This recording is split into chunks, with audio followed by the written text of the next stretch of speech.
magandang pick kung iisipin mo. Finally, sumagot ang TNC Pro Team. Yep. Sumagot sila sa binibigay ng Echo. Sabi lang ni Yasuo tsaka ni Scholar dito, boss, yung taga-Turo Brothers nyo, kaya din namin yung ginagawa nyo na sinasagot nyo yung mga pick namin. Akala nyo kayo lang yung nagre-review. Si Neme na rin.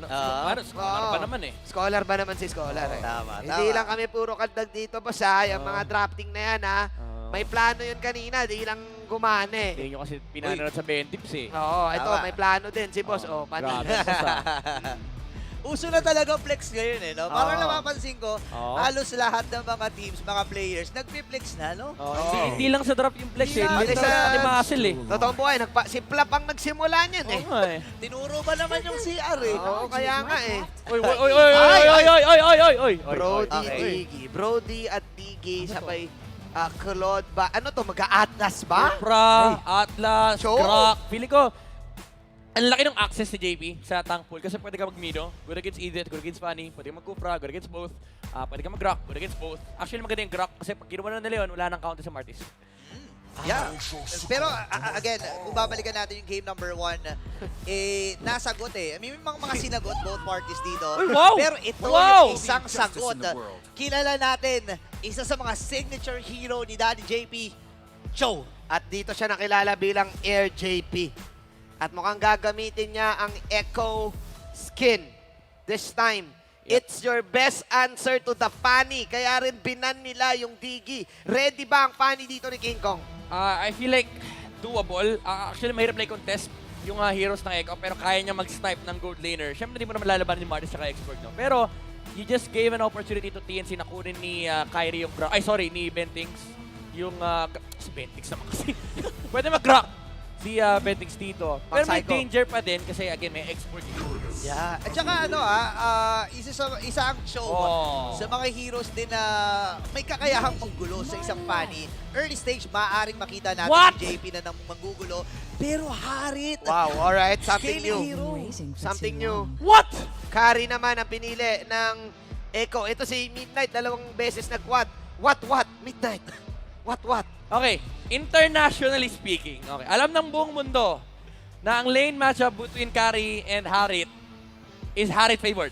Heavily Harit favored. Stats-wise. Stats-wise. And Yan. laning-wise. Kahit sinong gold laner, tanungin mo, lamang ang Harit at Kari. Tanungin mo ako. Ayan. O, Bobby Tricks, Oh, sino lamang sa Harit at Kari? ano? Depende sa galaw eh. Oh, sige. Ayun ako, ganun ako. Pero karamihan, sasabihin, Harit. lamang ang... Ang Harit. Okay. Pero dito kasi sa Okay. Pilipinas, wala silang pake. Sige. Yung mga gold laner natin, sila Super Marco, sila Benny Cutie, wala silang pake. Oo. Kasi ang kailangan kong gawin, hindi ko naman kailangan labanin yung Harit 24/7. Ang kailangan ko rito, damage. Damage output. Medyo interesting kasi binigyan tayo ng Fanny, binigyan din tayo ng Harit. Something new na makikita natin for MPL Season 12. But this is the same show na meron ang kupunan ng Echo. It's Air JP. Air JP is in the building. Burrito, any thoughts dito sa lineup na nakita natin this time? Something new para sa side ng TNC? Yeah, surprising. Ako, masasabi ko na maganda ang naging sagot ng TNC against Echo rito sa pagkakataon na to. Pero kailangan din nilang isipin, masyadong purple buff dependent itong Exactly. kanilang Exactly. At ang show, tingnan mo naman, nakatambay na kagad dun sa purple buff. Inaabangan si King Kong. Kailan kaya darating dito si King Kong? Nag-orange muna. Orange na muna, sabi ni King Kong. Nire-respeto ng TNC ngayon yung show. Binan yung Diggy, kaya naman lahat sila ay naka-purify. Tatlong purify para sa side ng TNC. Ako, para sa akin itong lineup ng TNC, early game hanggang late game, pasok to. May damage output Yep. at ang taas ng sustain. May damage output sila, but I think one big problem na kinakarap dito ng TNC is very ult dependent and energy dependent. Kasi kapag walang energy si Fanny, medyo disabled siya sa team fight for TNC. Kapag wala ring ult si Innocent, medyo disabled din siya sa team fight for TNC. Meanwhile, if you look at Echo, again, yung Precision Export, basta may Firaga Armor, may binawa tong spells to. At, Ay! Okay, wala Okay, nang naging well. presensya. Naisahan kagad doon itong si Benny Cutie. And alam natin na kailangan maagang makascale itong isang carry. And magandang magandang simula para sa TNC. Yeah, parang natuto rin si Bentings. Sabi ni Bentings, ayoko nang ayoko nang paligoy-ligoy pa. Gusto nyo pala Fight fire with fire. Yep. Kailangan, Hawak ka na kagad ng tenga, wala nang paligoy-ligoy pa. kailangan talaga nila gawin to. Basically, hindi to parang bonus na nakukuha ng TNC. This is warranted from their draft. Kasi continue yung sinasabi ko kanina, pagdating mo ng late game, walang hinihintay yung lineup ng Echo. Oo. Ano to? Talagang gera kong gera. Yes. Round 1 pa lang, sunto ka na. Uy, Bendings. Ayan na, yung pagpasok ni The Bendings, pero lost. Hindi, ito si Hesu. Nakikipagpulitan lamang at si Yun Carl lang, bro. TZ ang makaka-retry. Pero may kill din na nakuha dito ang Echo, which is si King Kong na kanilang jungler. Grabe yung combo. Naka-petrify swimming. Oo. Para sa akin, that was Echo. Kasi that was a turtle. Nilunod eh. Oo, nilunod eh. Cartesi getting that turtle para ma-hold ng bahagya yung kalamangan sana na gusto ng TNC. By the way, gusto ko lang sabihin, yung itemization dito ng Echo, it's perfect against TNC. Merong Dreadnought Armor si Export just to make sure na kapag dinalaban siya ni Fanny, di ganun kasakit yung damage output. Kasi napapababa yung physical attack every time nagagawin siya skill. Naku, ba? Wow. Nakuha ni King Kong ng purple. Kamo. And Ah. si Benekit rito, meron siyang magic resistance cloak. Para lang kaya niya labanan Hari. si Innocent. Oo. Mga adjustments sa itemization. Sobrang importante ito. Yung mga patsi-patsing mga yung mga chapsuy build, Yeah. sobrang importante yung Dreadnought Armor. Maganda nga na point out mo yun kasi mataas ang physical damage ng TNC dito, especially King Kong or itong Fanny. And alam natin, early game, talagang kapag nakakuha ng cutthroat to, pwede Yeah. na siyang lumaban at lumaban eh. I totally agree. Pinag-uusapan natin dito yung mga laning stages. Pero isa sa mga matindi ay ang pag-invade ng dalawang koponan. I think Echo, ang pinaka nasa mindset nila dito ay tinatimingan na nila yung purple ni King Kong. And Yeah. kailangan din maging wari ni King Kong na yung purple na yan, yan ang most important objective para sa kanya. Lord sa kanila yan. Ginagawa Oo, ni Lord, Lord. sa kanila yan. Ginagawang Lord yan. So if you are TNC, kailangan protektodo ka rin kay King Kong dahil aabangan ng Echo for sure ang purple setup na to. Pero tumatayo na kasi Carl TZ doon sa mga Inaabangan na eh, mga no? kursa, di ba? Oo. Oo, yan yung sinasabi ko sa inyo, yung tinititigan ka lang ng kabilang jungler, parang, sige, tapusin mo. Ito pa naman yung mga type ng team na hindi na tumitingin sa bilang ng timer. Hindi niya na tinitignan yung 10 seconds Uy, na yan. grabe naman yung sipa, tapos alis. Aha. Pero makakatakas ba siya dito? Ilatag yung Zaman Force. Andun yung Shunpo eh. Habang yung si King Kong nag-orange buff, may idea na kagad ang Echo na walang contest. Walang makakakontest sa amin. Makukuha namin Grabe, itong, hindi nag-retry. Ay, circle na ito. grabe. Tapos Hindi itutuloy nag-retry. Hindi nag-retry si Carl. Sabi niya, wala akong pakialam sa turtle. Ito yung Oh top my- objective. Oh my gosh! Nawala! Ay, nakuha! Nakuha niya. Oh Carl my TZ. God! Malabatang Quiapo, Carlito! Carlito the Great! Tinipid niya yung retry sa turtle para maagaw niya yung purple. Pinag-uusapan natin kanina yon na i-ready ng Echo yung purple. Yup. At yun na nga ang naganap. Tignan yung micro wins na nakukuha ng yung Echo dito. Si JP, akala natin sinipa lang ng parang wala lang si Innocent. Well, totoo naman, sinipa niya para sa wala lang. Pero it forces out sa reaction. And Oo nga. napagamit si Innocent ng ultimate. Meaning, for the next few seconds na walang ultimate si Innocent, wala kang kill threat kay Benny QT. Oh man, that was totally a crucial steal. Dahil mid-game na tayo, Burits. Ngay. Pero ngayon nakikita ng Echo na pwede maging butas itong bottom lane. Sinimulan na kaagad ni JP magpakita. Pero kung Seal ay nagamit ng kanilang kupunan, Sanji ay nag-aabang din. Benny QT. And of course, Bentings ay nasa may bandang ibaba. Oh my Nandun God. na Petrify, nakatunog lamang na mayroong mga tao doon sa damuhan pero hindi pa tatapos ang Echo rito. Nakita rin ni Goyo na parang may something dito sa damo na to. Yeah, kailangan ng reset ng TNC dito after all of those engagements, after all of those trials na ginagawa ng Echo. The reset nung after nung kuha ng purple, they need this 30-second setup for the turtle. Nasasabay naman sa purple. Tignan mo yung rotation ng Echo. They're going in sa purple na to. Apat na members mula sa Echo ang narito. Ngayon nagamit na kagad yung consecration mula kay Hesu. Tatangkihin na niya lahat ng damage. Masisipa siya dito ni Daddy JP. Habang retribution, hindi, naagaw pa rin. Oh my. Naagaw ng Echo. Sabi ni Carl, anong turtle secured, Lord secured, purple secured. Oh man. Ito, wala, sa'yo na yung turtle, para kasubuhin mo. Oh, parang ibibigay niya na nga yung turtle Wala talaga. siyang paki dyan. Wala Oh. siyang- kasi again, warranted sa TNC. Requirement sa TNC. Mag-snowball ng early game. Grabe, sobrang intent nila. Nakunin itong turtle na ito. Kinumit din yung Zaman Force na paggamit pa ng retry. Pero again, walang pakialam ng Echo. Kasi meanwhile, looking at the bottom lane, Sanji, nagpa-farm lang si Benny QT. And nakita mo yung commitment ng Echo kanina, yung commitment, pinorse out nila yung Purify ni Harit, even committing the Petrify kasi mas mababa nga naman yung cooldown ng Petrify versus Purify. Yun na, nanakap na. Bibigyan na nila tatlong members mula sa TNC. Ang lumagas actually ng mga skills doon para mapatay natin si JB. May punish na magagawa. May punish na magagawa ang TNC dito at mga mapunish pa sila ng isa pero hindi na pala. They will try to push this out. Ngayon lang ako nakakita na mas priority ang purple kesa sa turtle. Ibang klase. Actually, kung titingnan natin, mataas na yung experience na pwede mo makuha sa turtle. Yeah. And equally na nakukuha ng Echo yon or ng inyong upunan. Kasi pinababa na nga yung XP para doon sa mga minion wave. Pero diba? kukunin pa rin yon. Kukunin pa rin yon ni King Kong. Sabi ni King Kong, sige, tatanggapin ko na. Tatanggapin ko na lagi nyo na nakawin ng purple ko. As long na wala kayong napupush, as long na okay kami, hindi kayo nakakakill, tabla pa rin. Tabla pa rin ang gold. Eto na, pang ilang purple na ba to? Mapupunta na ba to kay King Kong? Uy, dive na kagad nila dito si JB at nasipa na rin. 3 ultimates have been casted. And finally, inabangan. Oo. Sabi siya, ginagawang Lord to eh. Inabangan na rin ng TNC. Oo. Sabi nila, napanood na namin eh. Guys, Hindi na kayo 5 man. pwede magnakaw. Oh yeah, andito na naman yung yung German suplex. Mula dito kay Bendings, mapapatipi muna si Carl habang dun sa may bandang itaas. Ito ata ang plano nila kung sino Sanford. nagamit na. Sanford versus Ford. Pero ang ganda ng ginawa niya. Ginamit niya yung terrain, ginamit niya yung yung wall. Ang ankle break. Inankle break. Inankle break niya, nabuhay pa si Sanford. But then again, TNC learned from all of those steals na ginagawa ng Echo. Pinaibman na nila yung purple. Yep. Ganun na sila. Kumbaga, desperate times calls for desperate attempts. Oo. TNC finally getting the groove na gusto nila sa laban na to. Yeah, lamang pa rin ng TNC in terms of team fight strength. Pero looking at the gold, dikit na dikit kasi yung laban eh. Again, requirement kay TNC kanina ng early game na makapag-establish ang lead para ma-hold nila yung momentum. Pero right now, Echo, ang ginagawa na lang nila is trading. Kasi they recognize the fact na malakas ang TNC ngayon. Uy, pero si Sanford nabasag agad yung pinagawa mo. Wala siyang immortality dito. Flicker yung gamit niya. Okay. Pero JB, ito ata ang pagbawi na. Goyo ang sisipain.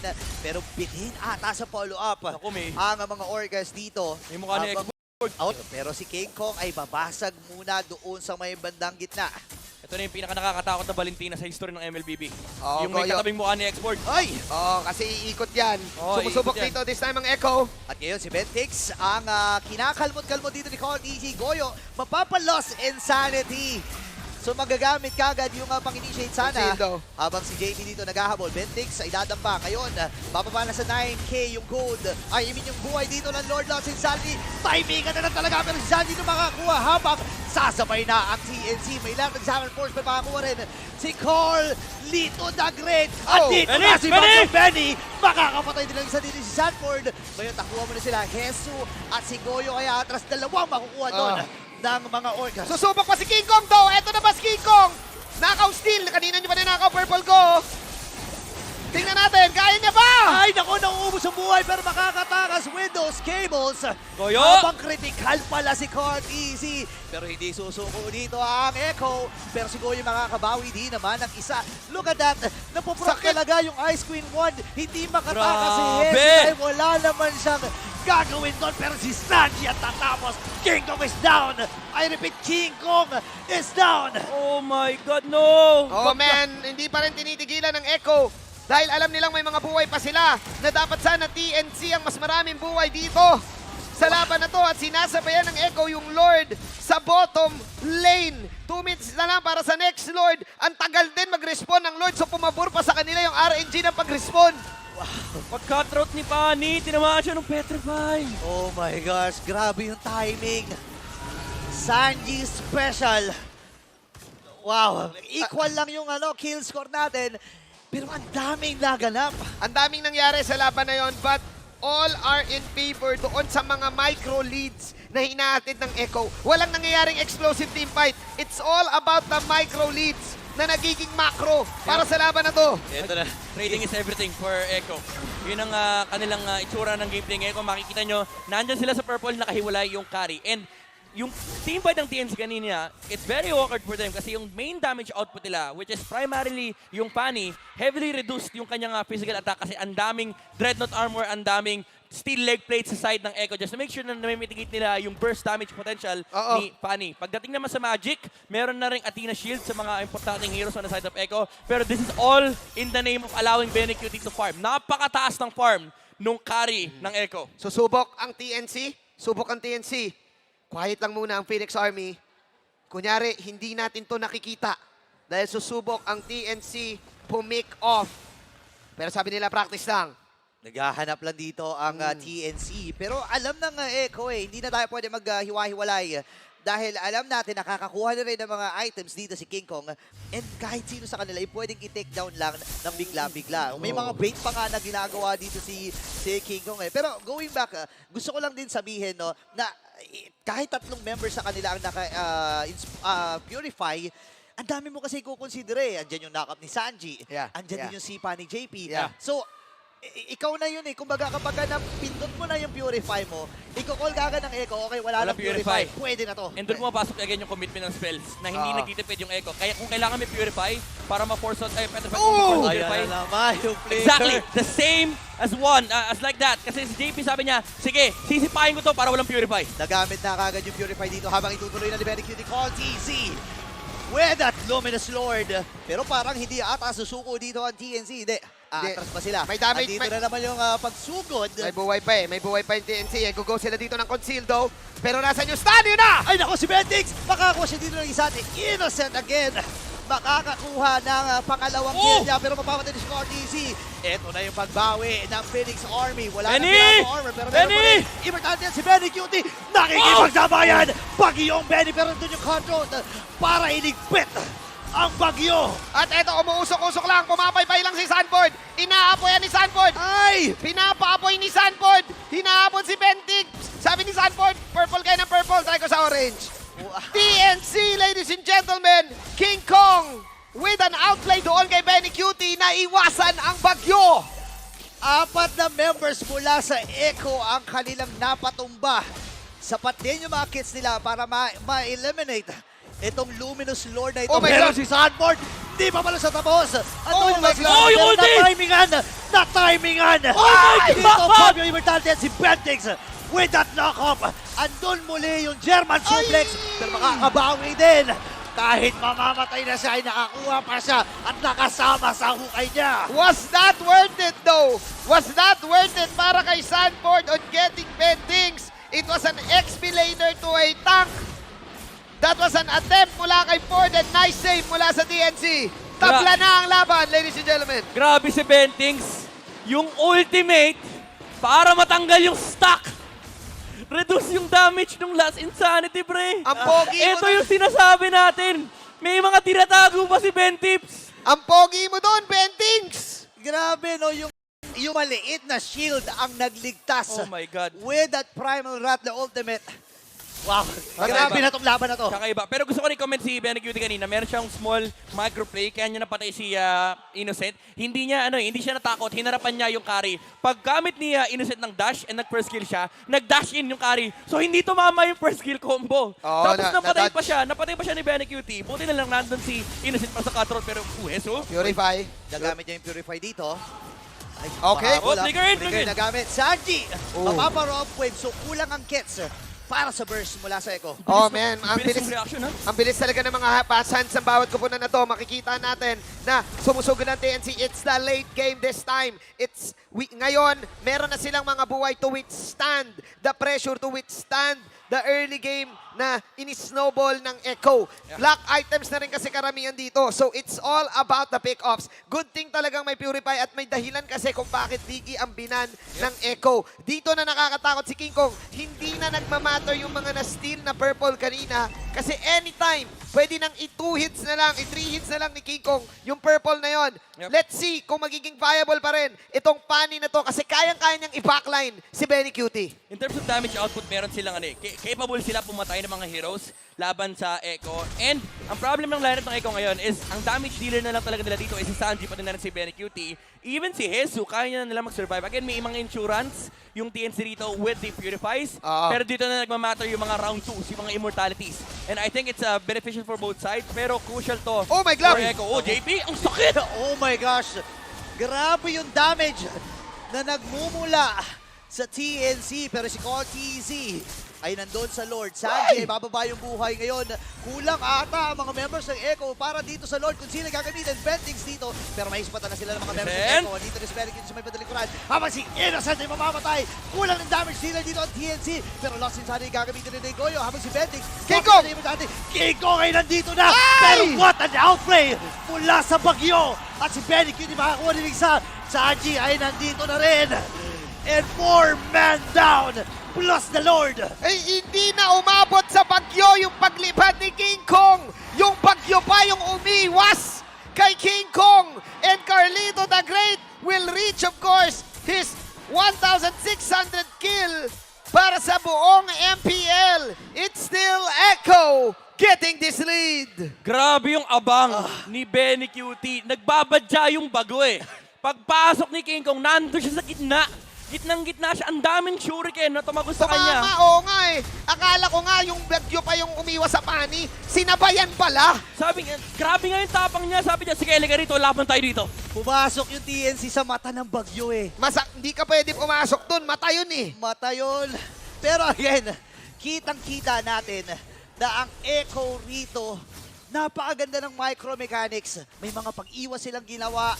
And nung nakita nila na medyo nalugi sila dahil nga may namatay sa kanila na isa, umatras muna sila. Okay, Oo. try natin, fake back. Make back muna sila eh. Oo. Pero, Ngayon, malalaman natin kung gaano katindi ang reset ng TNC dito. It's the Lord. Maghihintay sila sa pagsugod ng mga Orca. Can the Phoenix Army get this? This time, meron silang mga tulong ng towers. Let's see, as JP umaamba! Ayan na, sinipa kagad dito si Bentix. Patumbay na kagad natin. Etong si Bentix, ngayon si JP makakuha ng isa. Lost in Sanity, pagsagutin mula kay Koyo. Pero itutuloy na nila ang pagbasag. Tutumba rin ang isa, dalawa na natitira. At ang mga Orca, ibuhay pa rin. At sila ang magwawagi sa serye na ito. Pakinggan ng mga tampol as the Orcas will celebrate this winning moment na brought to us by our official sponsor, FWD Live.